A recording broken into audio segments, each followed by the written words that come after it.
ॐ प्रकृत्यै नमः। ॐ विकृत्यै नमः। ॐ विद्यायै नमः। ॐ सर्वभूतहितप्रदायै नमः।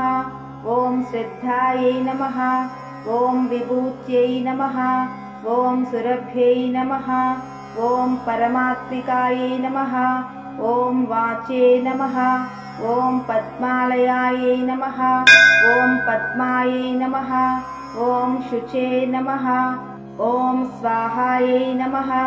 ॐ स्वधायै नमः। ॐ सुधायै नमः। ॐ धन्यायै नमः। ॐ हिरण्मयायै नमः। ॐ लक्ष्म्यै नमः। ॐ नित्यपुष्टायै नमः। ॐ विभावर्यै नमः। ॐ आदित्यै नमः। ॐ दित्यै नमः। ॐ दीप्तायै नमः। ॐ वसुधायै नमः। ॐ वसुधारिण्यै नमः। ॐ कमलायै नमः। ॐ कान्तायै नमः। ॐ कामाक्ष्यै नमः।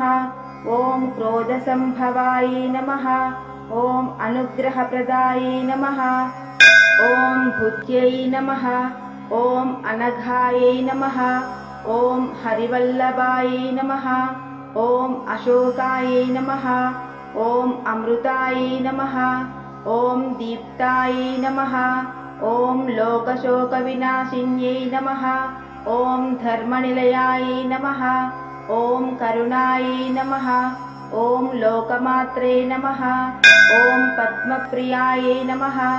ॐ पद्महस्तायै नमः। ॐ पद्माक्ष्यै नमः। ॐ पद्मसुन्दर्यै नमः। ॐ पद्मोद्भवायै नमः। ॐ पद्ममुख्यै नमः। ॐ पद्मनाभप्रियायै नमः। ॐ रमायै नमः। ॐ पद्ममालाधरायै नमः।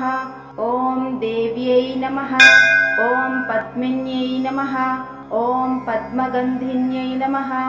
ॐ पुण्यगन्धायै नमः। ॐ सुप्रसन्नायै नमः। ॐ प्रसादाभिमुख्यै नमः। ॐ प्रभायै नमः। ॐ चन्द्रवदनायै नमः।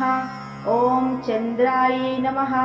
ॐ चन्द्रसहोदर्यै नमः।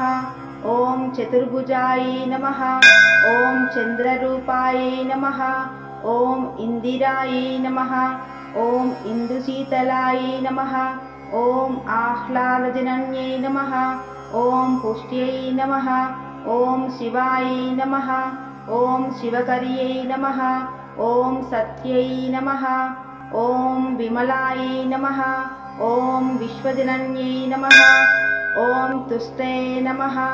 ॐ दारिद्र्यनाशिन्यै नमः। ॐ प्रीतिपुष्करिण्यै नमः। ॐ शान्तायै नमः। ॐ शुक्लमाल्याम्बरायै नमः। ॐ श्रियै नमः। ॐ भास्कर्यै नमः। ॐ बिल्वनिलयायै नमः। ॐ वरारोहायै नमः। ॐ यशस्विन्यै नमः।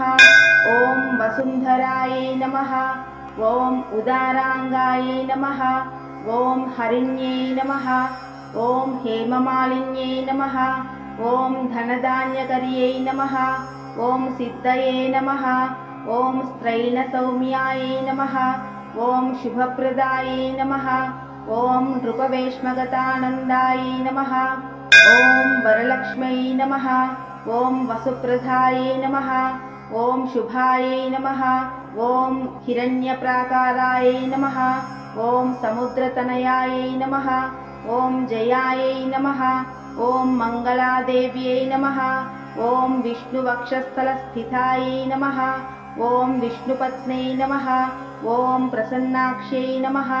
ॐ नारायणसमाश्रितायै नमः। ॐ दारिद्र्यध्वंसिन्यै नमः। ॐ देव्यै नमः। ॐ सर्वोपद्रववारिण्यै नमः। ॐ नवदुर्गायै नमः। ॐ महाकाल्यै नमः। ॐ ब्रह्मविष्णुशिवात्मिकायै नमः। ॐ त्रिकालज्ञानसम्पन्नायै नमः। ॐ भुवनेश्वर्यै नमः। इति श्रीमहालक्ष्मी अष्टोत्तरशतनामावलिपूजां समाप्ति।